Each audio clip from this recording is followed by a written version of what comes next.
¿Cómo están? Muy buenas tardes a todos y a todas en esta jornada de día martes. Les doy la más cordial bienvenida. Mi nombre es Fresia Soltov, soy periodista y conductora de CNN Chile.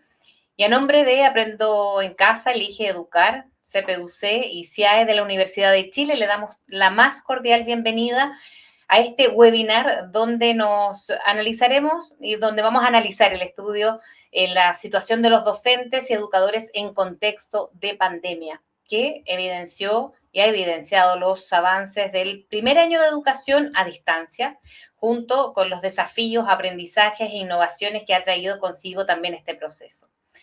Hoy, junto a profesores y un panel de expertos, vamos a responder las siguientes interrogantes. ¿Se transformó la pandemia en una oportunidad para innovar? ¿Se transformó el presente, el futuro de la docencia y su relación con la pandemia? ¿Se transformó en esta crisis sanitaria también una oportunidad para innovar en la sala de clases? Bueno, recuerden también escribir sus preguntas en el espacio de comentarios ahí en el chat de Facebook y nuestras invitadas e invitados los estarán contestando. Antes de presentar a quienes nos acompañan esta tarde, queremos agradecer a Harvard y a la Fundación BHP, quienes nos permiten realizar este encuentro. En este diálogo nos van a acompañar Joaquín Walter, director ejecutivo de Elige Educar, Cristóbal Villalobos, investigador, asociado de CPUC, Ana María Raad, directora de Aprendo en Casa, Fundación Reimagina, Beatriz Ávalo, investigadora del CIAE de la Universidad de Chile y académica. Además, le damos también la más cordial bienvenida y un cordial saludo a las y los docentes que van a estar discutiendo con nosotros en esta jornada más adelante. Marta Masaquiza, docente de educación básica de Ecuador, y Gustavo Ortega, profesor de robótica educativa. A continuación, dejo con ustedes a Joaquín Walter, director ejecutivo de Elige Educar, quien nos va a exponer en una breve introducción del estudio Situación de docentes y educadores en contexto pandemia, que dio pie precisamente a esta conversación. Buenas tardes, Joaquín. Adelante. Buenas tardes, Fresia. Muchas gracias por este pase. A todas las personas que nos están escuchando. Yo, como ven, estoy acompañado. Estoy con una situación familiar que mi pareja no ha llegado de vuelta, está atrapada en un taco. Que esto es parte de lo que vamos a hablar también en esta encuesta. Estamos justamente en un momento en que la pandemia ha cambiado nuestras relaciones laborales. Estamos algunos trabajando desde la casa. Esto también ha afectado a los profesores y profesoras. Y justamente vamos a hablar de esto en este espacio, de cómo en un contexto de pandemia vemos que cambia la realidad de la profesión docente y cómo también eso ha llevado a los profesores con muchas dificultades. Hemos visto en distintas encuestas que hemos hecho también como Elige Educar, dificultades de salud mental, dificultades de estrés, pero también a pesar de esas dificultades, mucha innovación y capacidad de adaptarse, de innovar. Y por lo mismo creemos desde Elige Educar y por supuesto con el CIAE de la Universidad de Chile, con el CEPE de la Universidad Católica, con Fundación Reimagina, que esta es también una oportunidad para aprender de qué cosas de estas adaptaciones, de estas innovaciones, queremos replicar para la educación del futuro que ya llegó. Hablamos muchas veces de la educación del siglo XXI y del futuro como algo que viene, que es lejano. La verdad es que ya está acá el siglo XXI y hoy es necesario adaptarnos, reaprender e impulsar prácticas pedagógicas acordes con los nuevos tiempos. Y eso es parte de lo que veremos a partir de datos, pero sobre todo a partir de la reflexión de académicos y académicas y de docentes. Y esto es muy importante.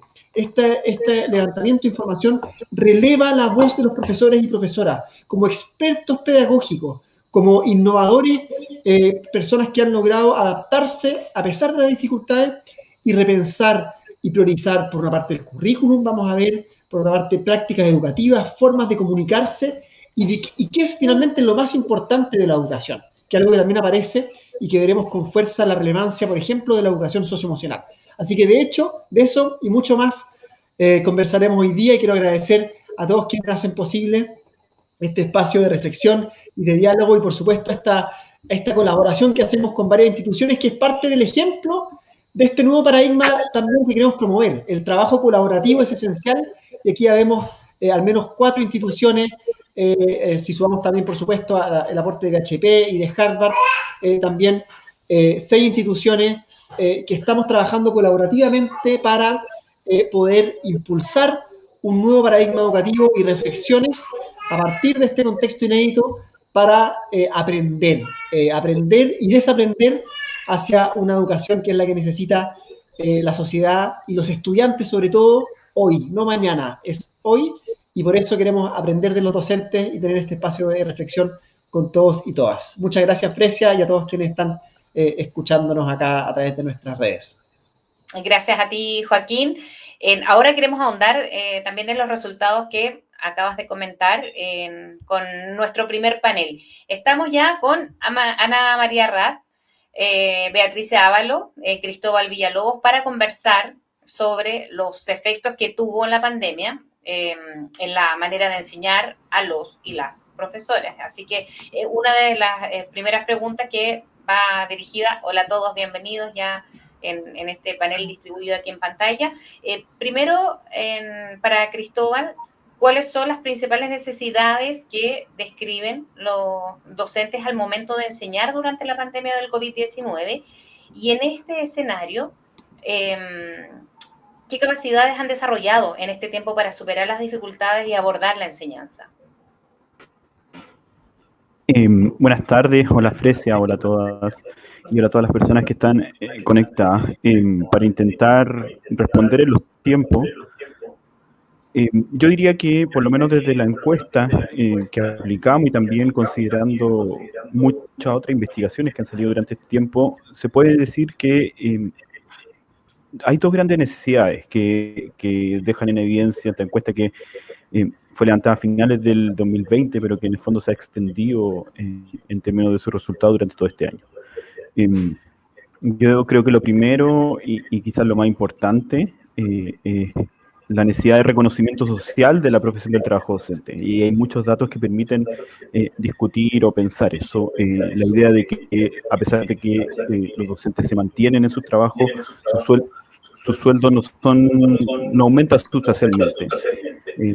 Y en un sector específico, en los colegios particulares pagados, ha disminuido de manera importante. Por otro lado, las condiciones de trato o cómo se organiza el trabajo muestran que, por ejemplo, hay un 40% de personas que indica que los límites laborales no se han respetado en este tiempo. Pensar qué significa el teletrabajo en estos tiempos es importante y este dato me parece que es crucial. Por otro lado, la idea de que ha aumentado la carga de trabajo también se releva acá. Es súper claro en esta encuesta cómo los docentes describen no solo una sobrecarga de sus funciones, sino también sobrecarga mental, sobrecarga de todo lo que tienen que hacer y todo lo que tienen que pensar. El 75% declara que ha trabajado mucho. Entonces, todo eso lleva a pensar que cómo no solamente, por decirlo de alguna forma rápida, los dejamos ahí a que hagan su labor, sino también cómo pensamos que son una profesión necesaria para la sociedad en su conjunto, y yo creo que esta pandemia ha sido súper claro en mostrar eso. Y en segundo lugar, como un segundo ámbito, la necesidad de cuestiones de corto plazo que requieren los docentes y que todos requerimos en esta nueva vía, que tiene que ver con los apoyos técnicos. El tema del Internet sigue siendo un tema importante, por lo menos 60% dice que lo tiene con limitaciones. Yo diría, quizás Beatriz iba a contar algo más del tema de los espacios de colaboración, que si bien se promueven y los docentes parece que lo han promovido, establecer sistemas más claros probablemente es algo que necesitamos potenciar. Yo diría que dicho eso, y solamente para finalizar, 2 cuestiones bastante breves que a mi gusto nos permiten pensar en esta nueva necesidad. Por un lado, en términos más genéricos del sistema educativo, todo lo que ha pasado nos permite o nos lleva a hacer reflexiones nuevas sobre el financiamiento. claramente un sistema que está basado en la asistencia, no, no, ha mostrado todos sus límites en estas nuevas condiciones, porque precisamente no ha habido asistencia. Entonces, pensar que cómo se construye y cómo se financia el sistema educativo parece central. Y como último tema, esta idea de la escuela como algo desconectado. Vivimos pensando que la escuela es como algo aparte de la vida de los niños y de los jóvenes, y aquí ha sido muy claro, hay algunas reflexiones muy interesantes de los profesores que han mostrado como, por ejemplo, ellos podían entrar a la casa de mejor forma que en otros momentos. Entonces yo diría que esos dos temas, el financiamiento y también cómo se construyen mejores relaciones entre familia, escuela y comunidad, son temas también de necesidades de futuro en ese sentido. Muchísimas gracias, Cristóbal. En este primer panel vamos a seguir con otra pregunta para Ana María, para preguntarle lo siguiente: ¿qué aspecto de lo socioemocional, que era alguna también de las palabras que tomaba Cristóbal en lo que señalaba, han cobrado mayor relevancia durante la pandemia, y si cree que estos pueden perdurar como aprendizajes al retomar las condiciones ya de enseñanza habituales? Muchas gracias, Fresia, y también a los organizadores de esta actividad. Encantada además compartir con Beatriz y con Cristóbal este panel. Bueno, lo que nosotros hemos visto en este estudio, pero también más allá de las investigaciones y de las mismas encuestas que han estado saliendo durante todo el año, el trabajo que nos toca hacer desde la Fundación Reimagina a través de la plataforma Aprendo en Casa, es que aquello que ha logrado más relevancia en términos del desarrollo socioemocional o los aspectos socioemocionales tienen que ver con esas mal llamadas habilidades blandas. O sea, durante mucho tiempo se ha insistido en que son habilidades secundarias, blandas, como que se quedan en la parte trasera de la escuela y pasaron a ser el centro. Y para mi gusto, lo que ha pasado y que yo veo con mucha esperanza y con mucho optimismo dentro de lo que significa abordar una crisis educativa y de pérdida de aprendizaje como la que tenemos ahora, es que durante la pandemia se amplificó la importancia del desarrollo de relaciones. Y me quiero detener acá porque lo que ha cambiado y lo que tenemos que reimaginarnos justamente son estas relaciones en distintos niveles. Relaciones, por ejemplo, con uno mismo. Hemos visto aquellos niños y niñas que han podido desarrollar resiliencia, tener un carácter que les pueda apoyar en el proceso de estar separado de sus amigos, de sus compañeros. Aquellos que han tenido la posibilidad de desarrollar una mentalidad de crecimiento, es decir, que están mirando aquello que sí pueden y no aquello que no pueden o que están debajo de otros, son los que han podido avanzar y por cierto hay que profundizar. Las relaciones también con respecto a la familia, cuál es el rol que tienen tanto con las mismas escuelas, la relación familia-escuela, pero también cuál es el rol que le queremos dar a los apoderados, a los padres, en este proceso de aprendizaje que se da también dentro y fuera de la sala de clases. Relaciones entre pares. Hemos visto durante la pandemia la importancia de desarrollar las confianzas, la colaboración, la capacidad de establecer redes. O sea, estábamos acostumbrados a un trabajo más bien individual, separado, de mucha competencia y esta nueva forma obligados por la pandemia, obligados por estar encerrados en la casa, nos forzó a ir hacia allá. También relaciones frente a la tecnología, por cierto. O sea, la tecnología, si bien para una generación, los más chicos, es invisible, necesita ser trabajada, abordada, desarrollada de manera responsable y con propósito pedagógico. Y si bien se nos abrieron las compuertas enormemente en el tema de tecnología, que yo lo veo también como una oportunidad enorme para dar saltos en el desarrollo de los aprendizajes, requerimos, por cierto, de mantener y de reforzar ese uso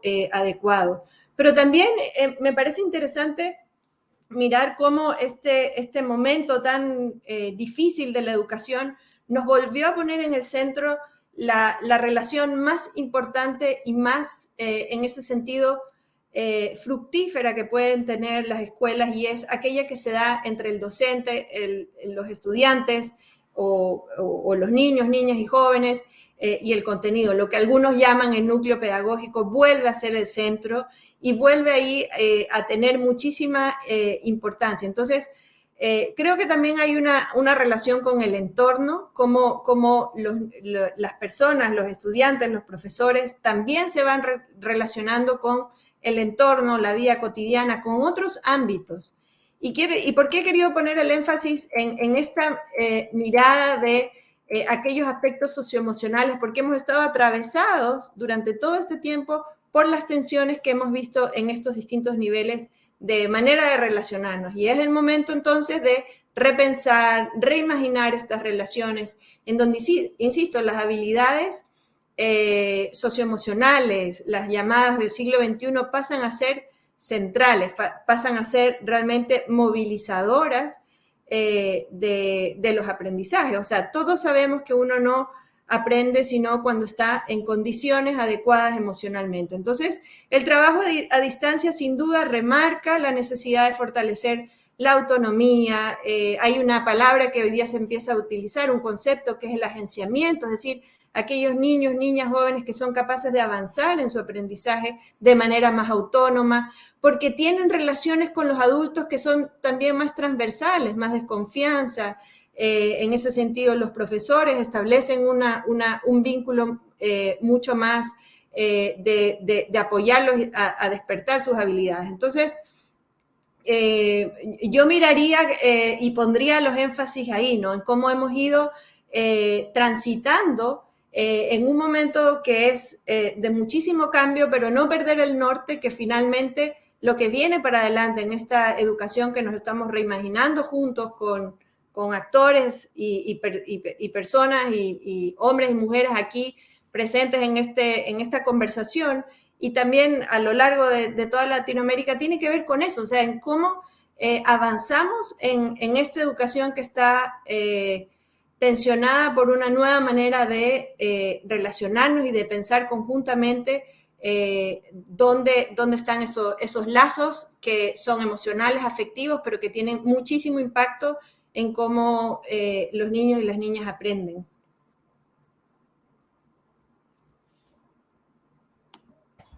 Ahí sí. Ana María, muchísimas gracias. Nos vamos ahora con Beatriz, ya lo adelantaba también en Ana María. ¿Cuáles han sido, Beatriz, las principales innovaciones pedagógicas que han emanado durante la pandemia? Y pensando también a largo plazo, con los efectos de la pandemia, ¿cuáles son los aprendizajes para la docencia que probablemente van a permanecer y por qué? Bueno, muchas gracias. Yo quería compartir algo que espero me lo muestren o lo muestro yo. Sí, eso. Ahí está, ya. Ahí estamos. Bueno, yo quería contestar esta pregunta, más bien contándoles que una de las preguntas del cuestionario, de la encuesta que se mandó, fue una pregunta abierta, en que les preguntamos a los docentes, a los profesores y profesoras, ¿qué habían aprendido ellos? O sea, como profesores nosotros siempre pensamos que estamos enseñando, pero en el proceso de enseñar también estamos aprendiendo. Entonces nos interesó porque recibimos muchas, más de 300 respuestas a las preguntas abiertas. ¿Qué aprendí? Y yo quiero tomar dos de los temas que salieron. Algunos de alguna manera Ana María los tocó y también Cristóbal, pero es desde el aprendizaje de cada profesor, profesora. Sobre el rol de la familia, ¿qué aprendieron? ¿Qué aprendimos? Y esto lo escribió uno de los docentes. Valorar el rol que tiene la familia en la formación de sus hijos. Fíjate que esto es una cosa que todos los docentes sabemos, y sin embargo es un aprendizaje nuevo, valorar el rol de la formación de la familia. Y esto es bien interesante porque dice, cómo les transmiten ideas arraigadas en sus tradiciones y relaciones interpersonales que interfieren o que contribuyen. Es decir, la familia tiene toda una tradición que comunica y también modos de interactuar que a veces no contribuyen fácilmente al aprendizaje de sus hijos y otras veces sí. Y este es un aprendizaje que sin duda los docentes tuvieron al tener que interactuar mucho con las familias en este proceso de enseñanza a distancia. Y la otra cosa sobre familia o sobre apoderados es la siguiente. La organización de los apoderados, dice. Al organizarlos por medio de diversas, es decir, los profesores aprendieron a organizar a los apoderados por medio de diversas charlas y visitas presenciales a los hogares. Vimos, por ejemplo, profesores a caballo yendo a una escuelita rural a dejar los materiales. Visitas presenciales a los hogares. A través de eso tengo la certeza, dice esta profesora o profesor, que fue fundamental en el éxito, modesto, entre paréntesis, de mi gestión como docente. O sea, este profesor, profesora, consideró que este contacto con los apoderados, con la familia, fue crucial en que ella pudiera hacer el trabajo difícil durante este momento de la pandemia, este año, digamos. Y el otro tema que ya lo tocó, creo, Cristóbal, es lo que nos dicen de educación para el siglo XXI. Y tomé varias citas aquí, 4 o 5, pero creo que todas, a pesar de que no dicen la palabra siglo XXI, están mostrando ese camino. Formular preguntas significativas relacionadas con las experiencias de vida orientadas al diálogo y al reconocimiento de diversas realidades humanas. El siglo XXI nos obliga a conocer realidades que van cambiando, que son distintas, que muchas influencias se interfieren o aparecen por el camino de la educación. Y eso significa hacerse preguntas acerca de esa realidad, dice este profesor o profesora. También otro dijo, conocimiento y aplicación de elementos esenciales del pensamiento crítico. El pensamiento crítico, que es igualmente importante, es una de las citadas de la lista de habilidades del siglo XXI. El pensamiento crítico ha existido siempre, pero es mucho más importante en este tiempo, en este camino hacia cosas que no están definidas con claridad. Y un tercer que me pareció interesante, porque dice, y también vuelve a recoger lo que se ha dicho antes, el trabajo mediante proyectos, enseñar mediante proyectos, pero es principalmente, y esto yo lo encontré genial, el trabajo en comunidades de aprendizaje profesional, donde el foco es reflexionar, innovar y colaborar entre docentes y alumnos. O sea, se rompe, si ustedes quieren, la relación tradicional del docente enseñándole al alumno y se trabaja en una metodología o se sugiere una metodología que es trabajo conjunto de docentes y alumnos en torno a proyectos. Y finalmente, esto sí que era nuevo para mí y me encantaría poder conversar con la persona que lo escribió. Métodos alternativos escolares, pedagogía de la tierra y educación para la sustentabilidad.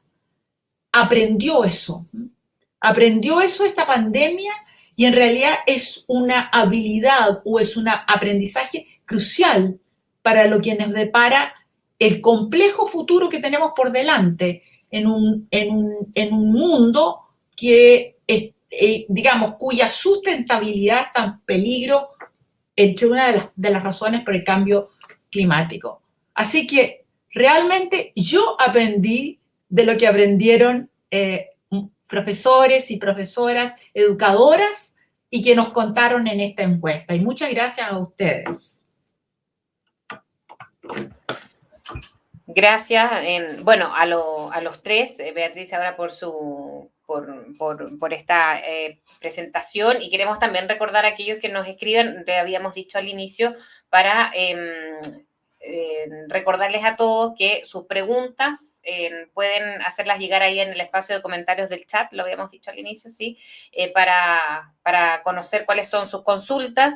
Es en el chat de Facebook de Elige Educar, Aprendo en Casa, al CAE también de la Universidad de Chile. Queremos escucharlos, saber cuáles son sus preguntas a esta hora, consultas o reflexiones, ¿no? Que también sería muy enriquecedor tenerlas después de haber escuchado a los tres. Ana María, Beatriz y Cristóbal, muchas gracias por haber estado en este primer panel, porque esto sigue y sigue la reflexión también en cuanto a la educación en esta época de pandemia. Vamos a seguir, ¿les parece ahora? Con otro panel. Tenemos ahora preparado una segunda parte, un último panel también conformado únicamente por docentes. Queremos conocer a continuación la visión de protagonistas del proceso de educación a distancia. Ellos están día a día, lo sabemos, inmersos en el proceso de aprendizaje, conocen mejor que nadie lo que ha ocurrido en la educación en esta etapa, y le vamos a dar la bienvenida a Marta Masaquiza, que la anunciábamos al inicio, y Gustavo Ortega, que ya están con nosotros. Así que les agradecemos por estar ahí y ya los vemos además. Así que a ambos, a Marta, docente de Educación Básica de Ecuador, y Gustavo Ortega, profesor de Robótica Educativa, bienvenidos ambos, están en su casa. Primero, la primera pregunta que les voy a poner ahí en contexto sobre la mesa. Nos gustaría comenzar reflexionando. ¿Creen ustedes que la pandemia fue una oportunidad para innovar en la sala de clases y qué consideran relevante a aplicar una vez que se vuelva a la presencialidad? Ahí, ¿quién contesta? Marta. Hola, muchas gracias, Fresia. O Gustavo. Gracias a usted. Hola, muchas gracias. Sí, claramente la pandemia en su característica de crisis nos ha motivado y de alguna u otra forma nos ha obligado a innovar en el aula. Pero ojo que hay que detenerse y ampliar el concepto de innovación en el aula, ¿ya? Porque nosotros como profesores y como profesoras hemos tenido que innovar en un sentido mucho más amplio y profundo. Por ejemplo, tuvimos que innovar metodológicamente, adaptar y rediseñar completamente lo que clásicamente conocíamos como una clase. Hemos tenido que diseñar nuevas experiencias de aprendizaje y con la consideración de nuevas variables, porque, por ejemplo, hemos tenido que trabajar con tiempos mucho más acotados a lo que estábamos acostumbrados. Espacios físicos muy variables y distintos, y por sobre todo una disposición del estudiante para el aprendizaje muy disminuida. Y esto último es muy entendible porque ¿cómo podemos lograr la motivación en un estudiante que está confinado en una pandemia con otras preocupaciones a nivel tanto personal como familiar y en un gran número de casos sin siquiera contar con una conexión estable a Internet? Y bueno, además, es importante mencionar que en esta pandemia nos tocó coincidir con la aplicación inicial del decreto 67, el cual vino a cambiar muchas de las concepciones e ideas que teníamos con respecto a la evaluación del aprendizaje. Puso el foco donde siempre debió estar, en el aprendizaje del estudiante y el nivel de logro de los objetivos que están en el currículo y que las y los profesores del país hemos tenido que aplicar, ¿sí? Entonces, todo esto que te acabo de mencionar da cuenta de un proceso de innovación que es profundo y sustancial, pero que a la vez, y según mi opinión, es demasiado circunstancial y atingente, obviamente porque surgió como respuesta a la crisis que nos trajo la pandemia. Entonces lo que nos queda ahora es sistematizar todos estos procesos de innovación, lograr que no se pierdan de ahora en adelante y que se hagan parte fundamental del sistema educativo. Y para esto no basta en lo absoluto solo el compromiso de las escuelas. Se necesita de un compromiso y de una disposición de recursos de todo tipo que nos permitan, por un lado, hacer esta recuperación de aprendizajes que no se lograron durante la pandemia y que nos permitan enfrentar la nueva normalidad de manera sana y poniendo siempre al estudiante y su desarrollo como prioridad. Ahí estoy. Y eso es fundamental también para saber que aquí no solamente la prioridad es el docente o esta relación un poco vertical, ¿no? También este protagonismo, como lo señalaba Gustavo.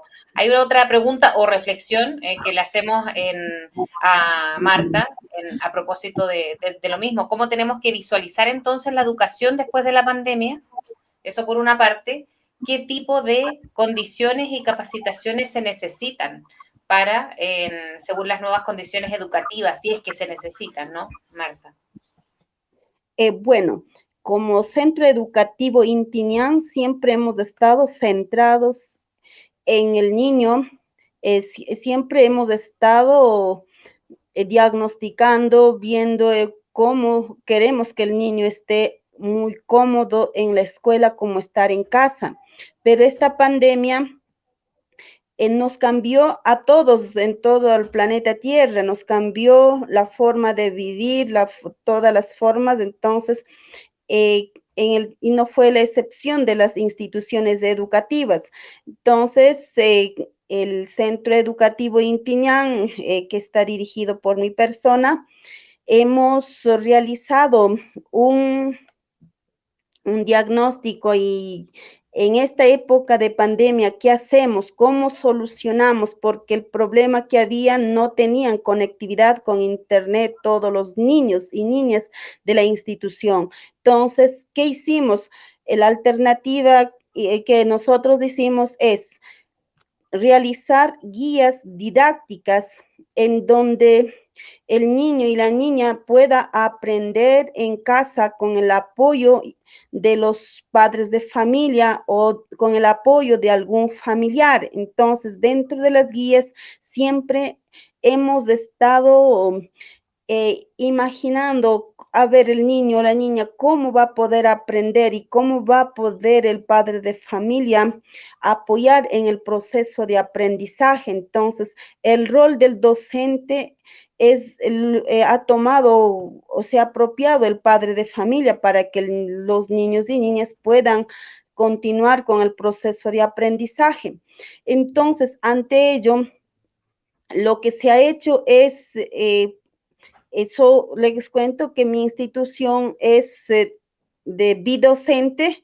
2 docentes no podíamos realizar las guías didácticas para poder impartir a 7 grados.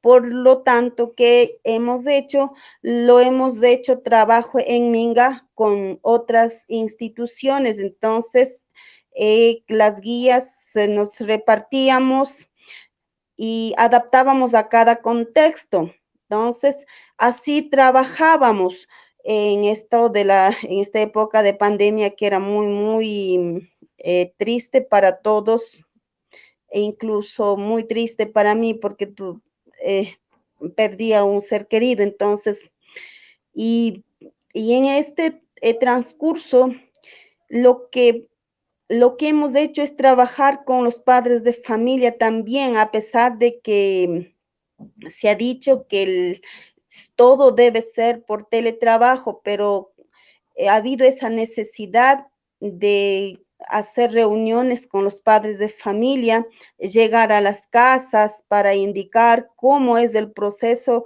que deben seguir los niños y niñas siguiendo las guías didácticas de aprendizaje. Entonces, en ese sentido, los padres de familia han acogido y han podido trabajarlo.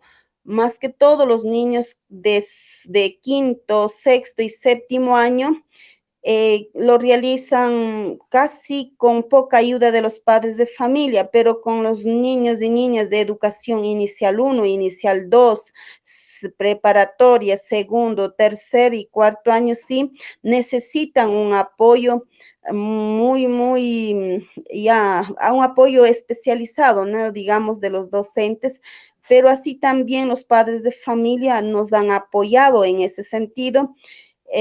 Lo hemos hecho en las guías lo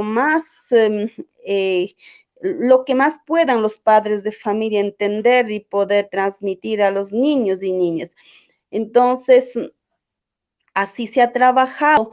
Ahora, para las clases presenciales que ya tengamos, ojalá que sea pronto, en Ecuador estamos en vacaciones. Ojalá que el año lectivo que viene entonces tengamos la presencialidad en los salones de clases y de esa forma poder enmendar algunos vacíos en el proceso de aprendizaje de los estudiantes y de esa forma poder rediseñar los salones de clases, los ambientes educativos y de la misma forma rediseñar los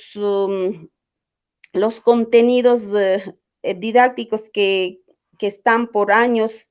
Entonces, de esa forma, poder potencializar la educación para que el niño y niña esté con una emoción y con un sentimiento muy agradable en el ambiente escolar. Entonces, como Intiñán siempre hemos tratado desde la creación de la institución brindar un ambiente adecuado para los estudiantes, en donde el aula no es jaula, sino son salones de clases, en donde el niño aprende a aprender de acuerdo al contexto cultural. Entonces, en el pueblo Salasaca hilamos, tejemos, hacemos muchas actividades como sembrar, la agricultura. Entonces, todas esas actividades lo hemos realizado en la presencialidad, pero acá en pandemia también lo hemos realizado, hemos dado a cada estudiante plantas para que ellos cuiden y que hagan crecer y que puedan recibir frutos también. Entonces, de esa forma se ha trabajado en las distintas áreas en pandemia también. Entonces, para el próximo año sí nos toca rediseñar porque ya, como dije, nos toca potencializar más y llenar los vacíos que los niños y niñas tienen y más que todo trabajar en lo emocional porque es muy fructífero para que el niño y niña tenga un alto autoestima y pueda relacionarse en la comunidad, en la sociedad, en el contexto que se encuentre y también a nivel internacional, digamos, ¿no? Entonces, nos toca trabajar más que en la época de pandemia que estábamos. Entonces, nos toca trabajar más y para eso también necesitamos del sustento económico del gobierno ecuatoriano que también reconozca, porque sí somos mal pagados y trabajamos más de la cuenta que otros profesionales. Claro, ahí se va viendo también la valoración, ¿no? Del trabajo de cada cual. Hay unas preguntas que llegan. Muchísimas gracias, Marta. Vamos a preguntarle a Ortega. Pregunta René González, una vez que se regrese a la educación presencial y a sus dinámicas usuales, ¿cuáles, dice él, serán los desafíos más importantes para hacer factible la continuidad de los aprendizajes pedagógicos que ha entregado la experiencia pandémica? Yo creo que no podemos seguir haciendo lo mismo ¿cierto? que hacíamos hasta hace 2 años. El mundo y la vida diaria han cambiado en forma muy profunda después de esta pandemia. Por lo tanto, todo tiene que cambiar y entonces también va a cambiar la educación, ¿ya? Porque tenemos que repensar muchos aspectos y a la vez, bueno, aprovechar esta tremenda oportunidad única de cambiar aspectos fundamentales que desde hace bastante tiempo que la misma sociedad nos está pidiendo cambiar. Hoy la sociedad nos pide que formemos en otros aspectos a nuestros estudiantes, no solo en cuanto a la academia se refiere, sino que también a replantear las prioridades de formación en nuestros estudiantes y a volver a mirar a nuestro currículo y así hacer esta formación en aspectos más integrales, más, bueno, digamos que más humanos, ¿cierto? A nuestros estudiantes, a través de la autogestión, el autocuidado personal, a través de la educación socioemocional como lo planteó la profesora, el autocultivo, la autogestión alimenticia, el cambio climático, la educación financiera. Hay un sinfín de cuestiones en las que tenemos que formar a nuestros estudiantes, porque la sociedad en sí ¿cierto? Nos está exigiendo este cambio de paradigma en la formación de nuestros estudiantes. Muchas gracias. Y si Marta también se quiere hacer parte de esta reflexión, sería buenísimo de parte de René que ella aparecía con la consulta y agradeciendo también que la estábamos dando a conocer, Marta. Sí, es muy importante lo que acabé de decir para la nueva etapa que nos viene. Rediseñar los contenidos, dosificar los contenidos también, como se ha hecho en pandemia.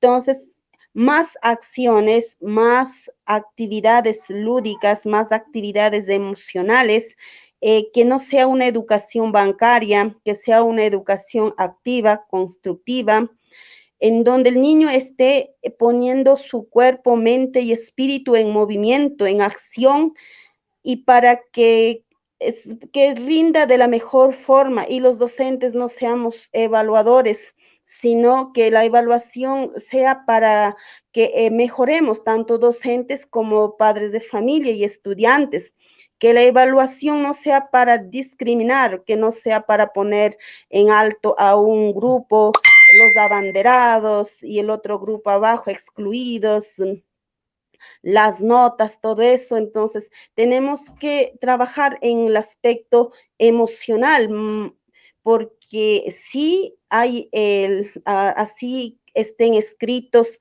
en la LOI, en las leyes de educación de todos los países. Por ejemplo, en mi país, el summa causa, y que dice que es el buen vivir, pero en la práctica no se plasma. Entonces, por ejemplo, todavía tenemos los abanderados. Todavía existe eso. Entonces es cuando ponemos a 3 estudiantes al frente, a lo alto, y el resto queda abajo, entonces hay una exclusión. Cuando al mejor estudiante entregan los diplomas, también hay excluidos. Entonces, esa parte hay que trabajar para que sea una educación más justa, de más calidad y más productiva, para que lo emocional esté primero, para que el niño y niña se sienta bien. No ponerlo a uno más arriba ni al otro más abajo, al otro en el medio, sino que estemos al mismo nivel. Gracias, Marta. Otra pregunta, Alionka Miranda pregunta a Rodrigo, ¿qué apoyos requieren a nivel sistemático para sostener las innovaciones?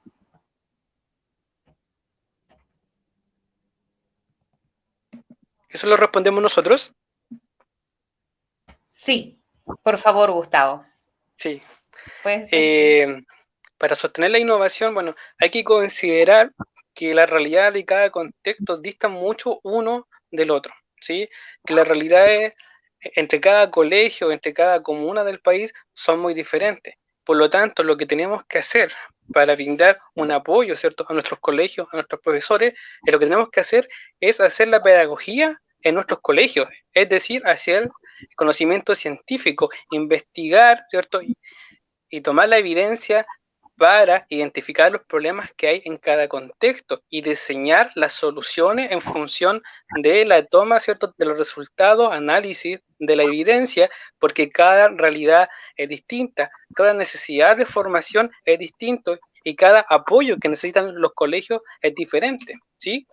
Lo que sí necesitamos en forma transversal y lo necesitamos en forma urgente son estos espacios más protegidos para el trabajo colaborativo formal, estas comunidades profesionales de aprendizaje, porque hoy día más que nunca se necesita los espacios para la contención, para la reflexión, para compartir experiencias de éxito o de fracaso. No hay nadie, ¿cierto?, que conozca mejor el contexto de un docente que un docente de su mismo contexto, ¿sí? Entonces, el trabajo en forma en forma, ¿cierto?, más, digamos que más integral, apoyado, es lo que nosotros necesitamos hoy en día los docentes de Chile.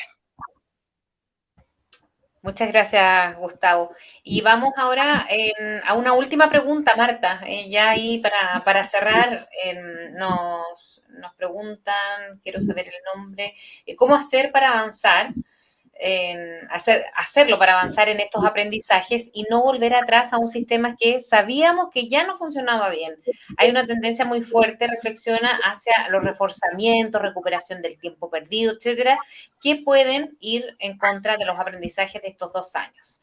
Así que ahí agradecemos. Después me van a decir quién manda esta pregunta, si la pueden contestar Marta, ya cortito para ir finalizando. Ya, bueno, respondiendo a la pregunta. Martín Cáceres, era la pregunta. Ya, ¿qué debemos hacer para continuar? Lo que debemos hacer es tirarnos a la piscina o al mar. ¿Qué significa eso? Entonces, mediante la investigación, mediante la lectura, mediante poniendo todo ello en la práctica de los nuevos modelos pedagógicos, de los modelos más, ponerlo aprenderlos primero, ¿no? Entonces, y lo que ya aprendimos nos toca desaprender para poder ingresar nuevos conocimientos a nuestros CPU, digamos, ¿no? Entonces, y ponerlo más que todo en práctica, porque si es que solo decimos y no hacemos, no podemos decir cómo avanzo o cómo fracaso, cómo voy al éxito o cómo fracaso. Entonces, nos toca hacer y decir a la pedagogía tradicional, tal vez decir adiós. Entonces, porque muchos dicen que la pedagogía tradicional no tiene nada de malo. Bueno, yo también digo que no tiene todo no es malo ni todo es bueno, pero nos toca lanzarnos para hacer algo nuevo, algo nuevo tiene que estar centrado en el niño, en la niña, para que ellos se sientan afortunadamente en un ambiente sano y agradable. Brindar un ambiente sano y agradable significa preparar ambientes educativos. Y en esos ambientes educativos, él o la docente, ser líder, ser asesor y no ser autoritario o autoritaria. Si solo dejamos de ser autoritarios y autoritarias en el salón de clases, solo con eso ya sería un cambio garrafal. Pero si no hacemos un cambio en nosotros mismos, entonces el cambio no va a surgir si estamos esperando al sistema que cambie. El sistema no va a cambiar. El cambio nace de nosotros, del docente y la docente. Gracias.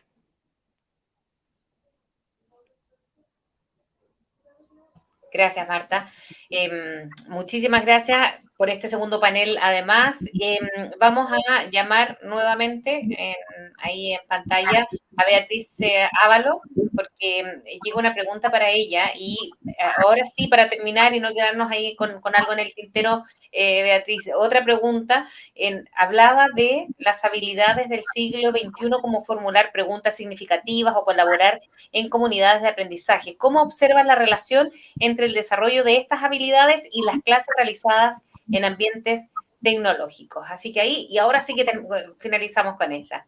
Bueno, yo no tuve tiempo y tampoco soy muy experta para hablar sobre el rol de la tecnología, pero sin duda la tecnología ha estado tratando de meterse en el sistema desde hace tiempo, pero no lo logra. Y yo creo que en lo que ha sucedido en estos tiempos de pandemia, en que los maestros, los profesores y profesoras se han visto casi obligados, forzados a usar la tecnología, han apreciado cómo la tecnología puede ayudar puede ayudar a hacer pensar una cosa.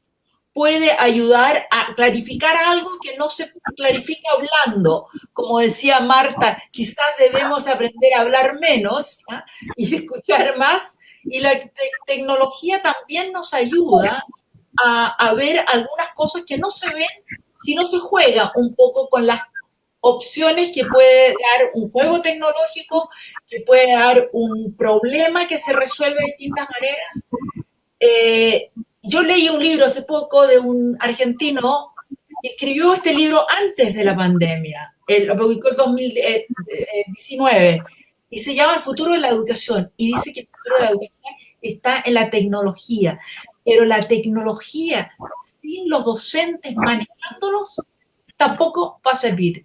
Y por lo tanto, la pedagogía tecnológica, en un cierto sentido, es lo que tiene que ocurrir. Y eso nos obliga a abrir nuestras mentes, a querer aprender más. Yo creo que eso es lo único que puedo decir sobre esto. Pero muchas gracias por la pregunta. No, pero esa docencia tecnológica yo creo que deja mucho para pensar y al final es también un aprendizaje, ¿no? Como para ir reflexionando. La tecnología absolutamente. Así que le queremos agradecer a todos quienes nos han acompañado, Gustavo, a Marta, a Beatriz, bueno, a nuestro primer panel también, los volvemos a saludar, a Joaquín, a Cristóbal, a Ana María, quienes estuvieron con nosotros, y a todos quienes nos han acompañado en esta tarde, a nombre de Aprendo en Casa, CPUC, Elige Educar, CIAE de la Universidad de Chile, y agradecemos la presencia de todos quienes nos acompañaron en este webinar. No solamente llegaron preguntas, llegaron reflexiones, llegaron agradecimientos, además por estos docentes tan generosos, decían, así que les agradecemos y les extendemos también estos saludos y abrazos. Que estén muy bien, nos vemos, hasta pronto, que tengan buena tarde.